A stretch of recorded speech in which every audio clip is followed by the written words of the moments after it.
Jumpa lagi di Anabel Politik. Semakin panas. Semakin panas karena isu pemakzulan. Ya, jadi karena katanya ada yang lebih panas banget juga, Bang. Kenapa tuh? Barang itu ternyata nggak ada yang naik kan. Oh iya. Jadi mau nggak mau dia harus turun tangan. harus turun tangan ya. Turun tangan sampai kemarin di Halim. Dia menyatakan Mungkin bahwa udah pada tahu nih siapa maksudnya ya.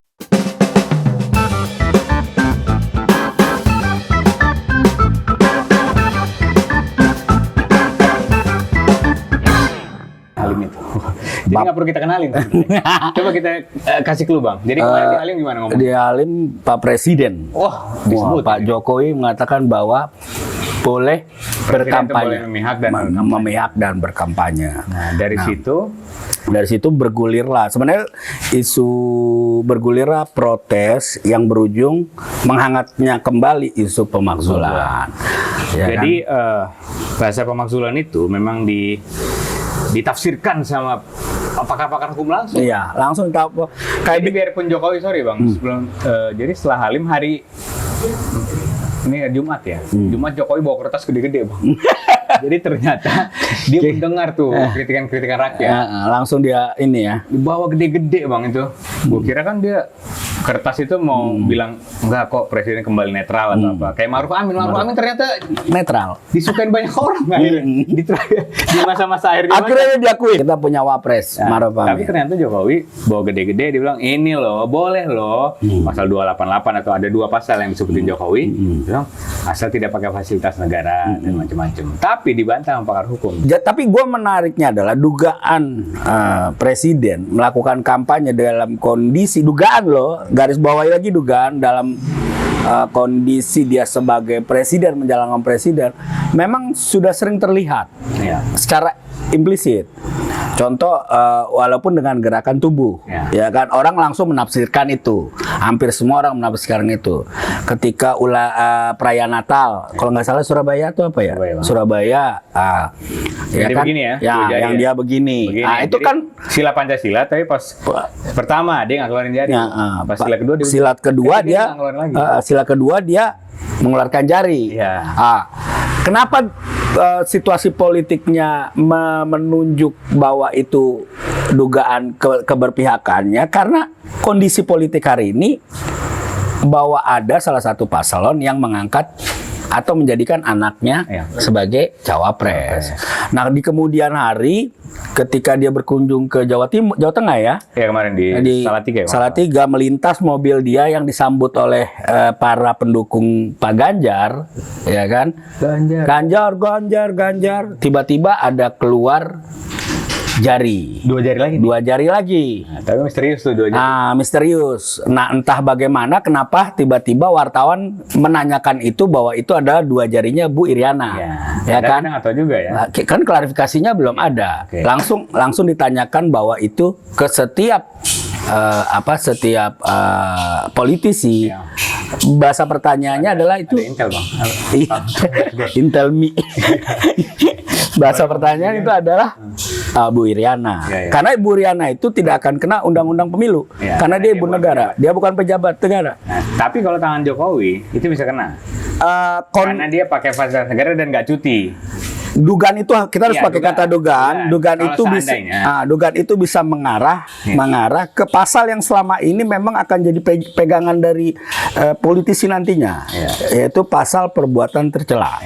Jadi kan kalau syarat pemakzulan itu ada korupsi, ada perbuatan melawan hukum, tindak pidana, dan salah satunya tercela. Dan memang kelihatannya pasal tercela ini kan mau tidak mau harus kita katakan lebih politis.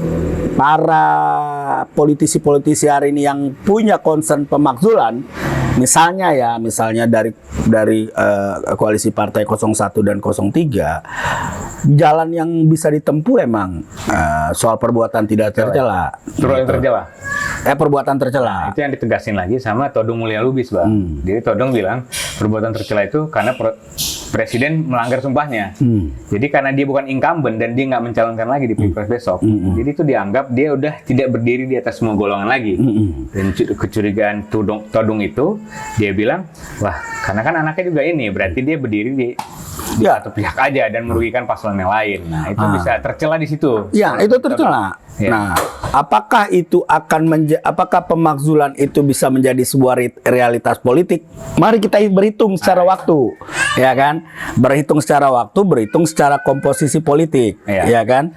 Misalnya, kalau menurut pandangan gua, pemakzulan itu terbuka peluangnya besar adalah ketika itu sudah masuk putaran kedua. Oh, iya. Ini putaran kedua, Bang, ya. Jadi kalau ketika sudah memasuki putaran kedua, ada remapping politik.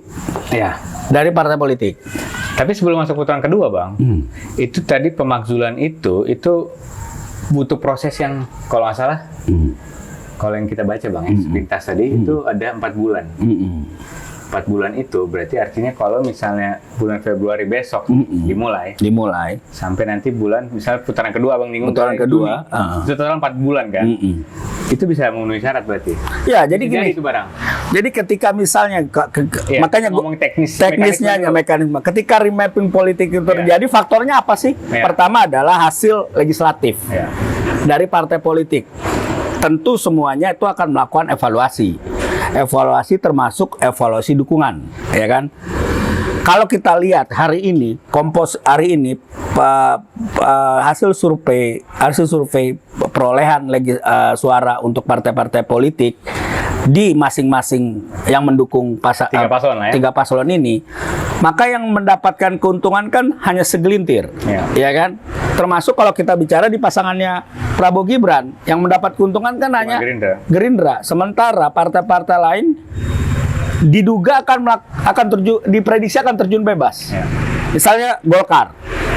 Golkar itu kan dia ketika memang akhirnya mendapatkan hasil legislatifnya itu tidak memuaskan, bahkan turun dari periode sebelumnya, tentu akan ada evaluasi yang menyeluruh, termasuk dukungan terhadap partai politik. Jadi nanti terhadap capres. Ya, jadi nanti Airlangga dianggap gagal karena misalnya ternyata Jokowi nggak ngasih apa-apa juga nih, maksudnya nggak ngasih efek elektabilitas yang bagus nih di Prabowo Gibran. Toh putaran kedua, berarti ini barang nggak ini nih, Airlangga dicopot. Ya, kalau gue melihat gini, sampai proses Airlangga dicopot mungkin masih lama. Karena itu kan munaslupnya masih di Juni. Tapi menurut gua remappingnya pasti ada. Misalnya gitu, akan ada proses 4 bulan, waktu 4 bulan yang bisa digunakan untuk transaksi politik. Dugaan gua ya. Artinya begini, ketika ditemukan, ini sebenarnya berlaku semua, termasuk Partai Demokrat, termasuk dengan PAN. Iya, tapi kita bahas Golkar dulu.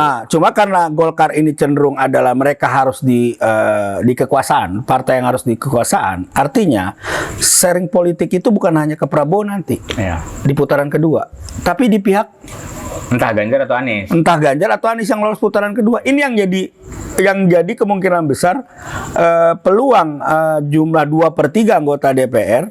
Nah itu ya, jadi itu per-3 itu maksudnya gini. Jadi syarat buat angket. Jadi syarat itu harus 2/3. Artinya itu total partai itu, kalau partainya Ganjar sama Anies digabung itu masih belum ya? Masih belum. Dia jadi harus butuh satu partai lagi. Dari si Prabowo Gibran. Dari Prabowo Gibran, dan peluangnya itu ada 2 sebenarnya. Entah Golkar dan Demokrat. Nah, sebenarnya kalau kita lihat ya, makanya kenapa menurut gua yang punya kepentingan sangat keras untuk satu putaran itu adalah Jokowi. Karena setelah putaran kedua dan ternyata Jokowi gagal mengantarkan Prabowo Gibran 50% plus 1, maka Jokowi lemdak, politisi lemdak. Ya kan? Udah makin turun dia harga. Ya, hari itu juga secara psikologis, sehari atau sejam setelah keputusan pengumuman putaran kedua, maka psikologis politik semua parpol itu berubah, termasuk Prabowo. Kenapa termasuk Prabowo? Karena selama ini Prabowo mempercayakan dalam tanda kutip kepada Pak Jokowi bahwa dengan melekat kepada Pak Jokowi dia akan menang mudah. Karena katanya tingkat kesukaan sama Jokowi 80%. 80%, ya kan? Prabowo percaya kan? Prabowo percaya, joget aja. dipakailah anaknya masuk. Iya, Dengan harapan, wah bisa nih. menang. Nah, sementara kalau misalnya hanya 48 atau 49% atau 47 sampai 49% hasil yang didapat Prabowo itu tidak berbeda dengan pilpres sebelumnya. Nah, perubahan psikologis politik setelah putaran kedua itu sangat-sangat akan terjadi. Ya. Kan, Jadi itu kembali ke remapping tadi Bang ya. Remapping. Jadi ketika psikologi koalisi Prabowo Gibran goyang nih, karena Jokowi ternyata nggak memberikan efek dahsyat ya 51. Artinya pemakzulan bisa muncul lagi nanti. bisa muncul. Kuat lagi karena siapapun entah itu Anies Ganjar bergabung koalisi. Nah, butuhlah yang goyang-goyang ini yang Ya, remapping. yang Golkar remapping. Demokrat masuk jadi itu barang. Bang. Jadi, nah, berapa sih persentasenya harinya? Kita bicara teknis. Sebenarnya 90 plus 1. Ya. Satu hari loh. Ya. 90 di Mahkamah Konstitusi, satu hari di Di DPR. DPR. Dan itu berarti Kenapa gue bilang 4 dulu? bulan. Kenapa gue bilang satu hari? DPR sebenarnya ketika mendapat keputusan dari Mahkamah Konstitusi dan dia diberi hasil keputusan itu pemakzulan diberikan ke DPR disuruh ke MPR dengan waktu 30 hari. Sebenarnya ketika di awal hak angket itu sudah 2/3, ya kan? Artinya sudah quorum, maka ketika hasil MK itu sudah diperoleh, hasil pemakzulan itu cuma butuh satu hari untuk menetapkan, tidak perlu sampai 30 hari. Artinya begini, gua mau bilang dalam proses ini kan 3 bulan plus 1. Siapa sih yang ikut diuntungkan? Sebenarnya kalau menurut gua, Prabowo juga diuntungkan jika dia menang di putaran kedua. Ketika misalnya ternyata Prabowo tetap menang, akhirnya menang, bukan tetap menang, akhirnya menang, dan pada saat bersamaan pemakzulan berhasil, Prabowo juga diuntungkan karena ketika dia akan membangun komposisi kementerian dia, ya kan, komposisi perangkat-perangkat pendukung dia bekerja di pemerintahan, dia tidak perlu sharing power dengan Jokowi. Karena pada saat itu, ketika dia dinyatakan menang, dan pada bersamaan Jokowi atau kurang lebih ya. Jokowi dimakzulkan sebelum atau sesudah dia Prabowo menang, artinya kan sharing power itu tidak perlu dia lakukan. Dia hanya perlu sharing power dengan partai-partai politik yang ada.